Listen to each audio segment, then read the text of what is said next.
Shtëpia e të moshuarve mbetet zgjidhja e fundit për cilin do të moshuar që tashmë ka mbetur i vetëm dhe mbart mbi shpatulla jetesën e vështirë ndër vite, si dhe dramën e braktisjes nga fëmijët. Vila Kennedy në Korçë, e ndërtuar afro 2 vite më parë në kodrat e qytetit, është kthyer në strejon e preferuar për shumë të moshuar, të cilët ndjejnë në çdo cep të saj ngrohtësinë e munguar. Atmosfera festive ndihet dhe në këtë shtëpi të madhe që jetojnë plot 18 të moshuar. Mëngjesi sotëm për këta të moshuar ka qenë i vonë, pasi mbrëm kanë festuar Krishtlindjen në një mjedis shumë familjar dhe të ngrohtë. Gjithçka këtu duket ndryshe, dhomat komode dhe të ngrohta, ushqimi i mirë, shërbimi mjekësor dhe deri tek sallat e argëtimit për të moshuarit, apo stafi mjekësor që të lehtëson disi dhimbjen. Banorja më e re e kësaj shtëpie është Marika Bollovoda, 79 vjeç dhe me profesion mjeke. Ajo nuk e kishte menduar kurrë se një ditë do të përfundonte në një qendër rezidenciale, pasi në jetë kishte sjell 2 djem.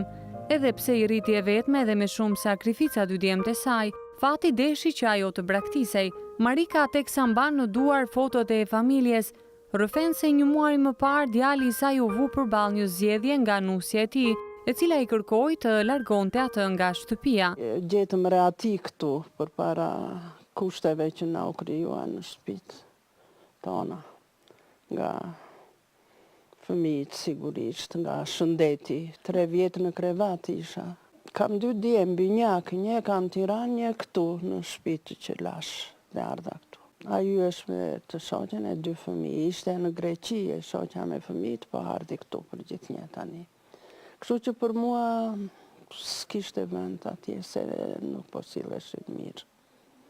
Edhe isha dhe smura, s'kishte njeri të më bënte një kafe ose të më sillte një gotë ujë.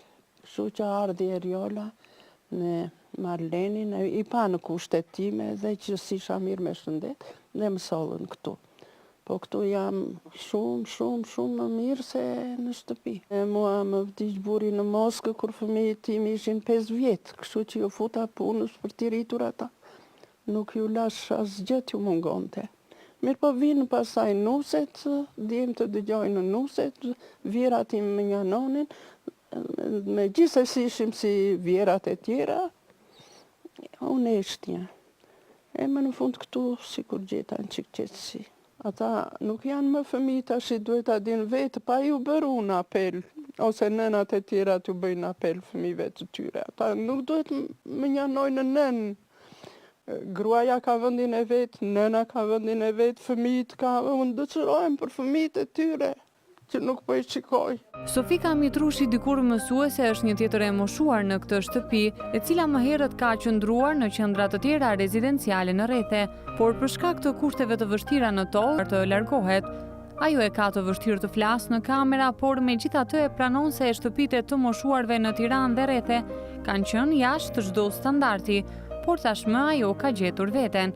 Po kaq interesante janë dhe 99 vjeçarja Bejaze Hoxha, Theodora Lekbello dhe Sofika Mitrushi, të cilat përpiqen të bëjnë jetesën e tyre më të gëzueshme. Këta njerëz kanë vendosur për ne, që na ndihmojnë për të jetuar derisa kemi jetë. Ata që kanë ndërtuar këtë shtëpi më kanë bërë çudi, them si është e mundur që ata për ne, jashtë vendit, të na ndihmojnë ne këtu, më mirë se në Europë, me gjitha kushtet, s'mungon asgjë.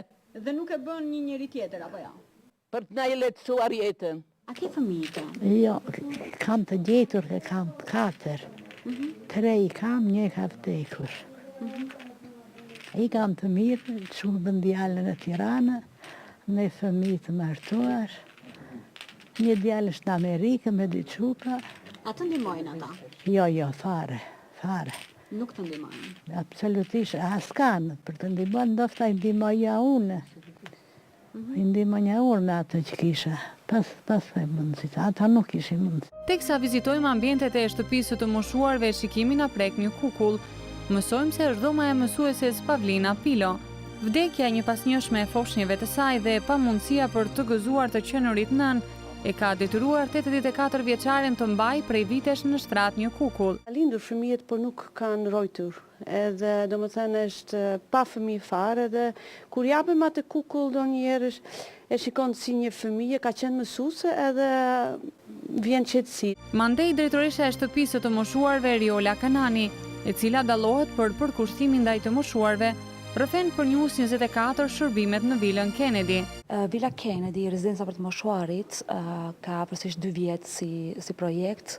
Është si rezultati i punës me shërbimin në shtëpi që Fondacioni Kennedy kanë filluar që në vitin 2001. Kushtet e shërbimet janë me standardet evropiane, shumë komode. Misioni i Fondacionit Kennedy për të moshuarit është si për shërbimin në shtëpi, si për të Villa Kennedy, të moshuar që janë të vetmuar të braktisur. Të moshuarit që janë këtu, pjesa më e madhe janë thjesht me pension urban apo dhe pension rural. Shumë pak kemi banorë që paguajnë vlerën reale, që faktikisht nuk është vlera reale 45.000 lekë të reja në muaj. E teksa largohemi takojmë Denisia Kalis, një shtetase nga Belgjika. Është 82 vjeç dhe teksa ka dëgjuar për këtë shtëpi në Korçë, ka mbledhur orendi dhe rroba të vjetra dhe pasi ka shitur paratë e përfituara, i ka dhuruar për bamirësi. Ja, dat vind ik heel goed. Unë dëgjova nga Marle në Belgjik për këtë shtëpi në Korçë. Kam mbledhur rroba dhe orendi, i kam riparuar dhe më pas i kam shitur për të mbledhur ca para. Parat e fituara i kam sjell për këta të moshuar në Korçë. Kam vite që e bëj një gjë të tillë. Jam e lumtur që po i ndihmoj dhe shpresoj që të njëjtën gjë të bëjnë edhe vetë shqiptarët. Kjo është shumë e nevojshme për këta të moshuar, të cilët kanë nevojë për ngrohtësi edhe vitet e fundit të jetës. Duhet që t'i kalojnë këndshëm. Goed. Villa Kennedy në Korçë është një shembull i përkryer që të huajt kanë sjellë në këtë qytet, me shpresën se kjo iniciativë do të ndiqet dhe nga vetë ne shqiptarët.